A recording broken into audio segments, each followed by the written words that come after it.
Diverticular disease is one of the most common things we see in people's colons. You get these little pockets that form in the side of the colon, and there's a connection, just a teeny connection. It can be just a millimeter or two to the center of the colon. The problem is these little pockets can become inflamed, and that's what we call diverticulitis. And you can get pain in your abdomen. It can be pretty severe pain. The other problem with diverticular disease, it can rupture. And if it ruptures, it's spilling gas and poop into your abdominal cavity, and you can get septic, you can get what's called peritonitis, and it can become life-threatening. And then we have to cut you open, take out a part of the colon that's diseased, and sometimes we have to give you a colostomy where you go to the bathroom in a bag.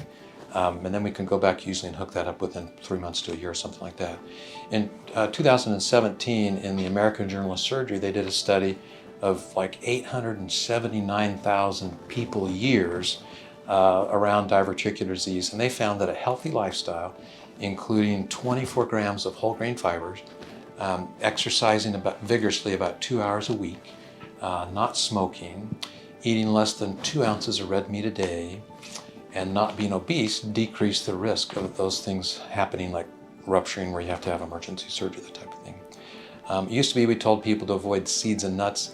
Now that doesn't seem to hold up as much water, that's a problem, but if you eat seeds and nuts and they give you pain, then I would stay away from them.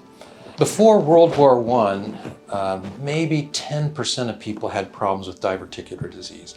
But now with our processed food after World War II, we see it in just about everybody over age 65. I've seen it as young as people in 18 that their colon ruptured and we had to take out part of their colon and give them a colostomy. But it can all be prevented by diet. The whole grains are the trick.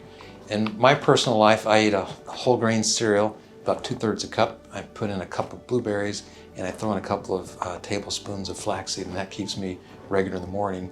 And then the rest of the day I try to eat high fiber foods, fruits and vegetables. And if I eat a meal that's got a lot of cheese and white bread or meat in it, then I'll mix something in, like a couple of tablespoons or 3 tablespoons of Metamucil in a cup of water. That works for me. That helps prevent problems. In my life, it's personal because my dad had diverticulitis and he ruptured, and he was in the ICU for a month with a tube in his nose, and he had a colostomy.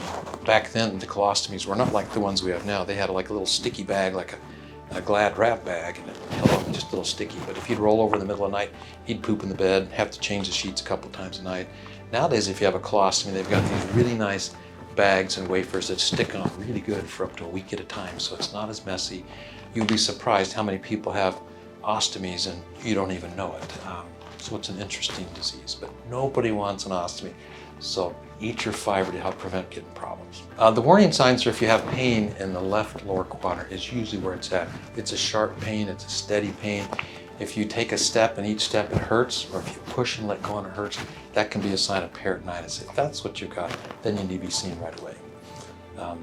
Because it may be rupturing early. If we get it early before it ruptures, then we can just treat you with antibiotics, and that can prevent you having surgery emergently. So if you're 45 and you haven't had a colonoscopy yet, this is a good time to call your doctor and get checked out. And if you've got diverticular disease, then you can get on the healthy lifestyle to help prevent problems. If you're having symptoms like pain in the left-hand side that's pretty severe, or a fever, or extreme pain, you want to see your doctor right away. If you're having problems with constipation and it's just not getting better, see your doctor, and if we can treat the constipation, that can help prevent problems with diverticular disease preventing too, period.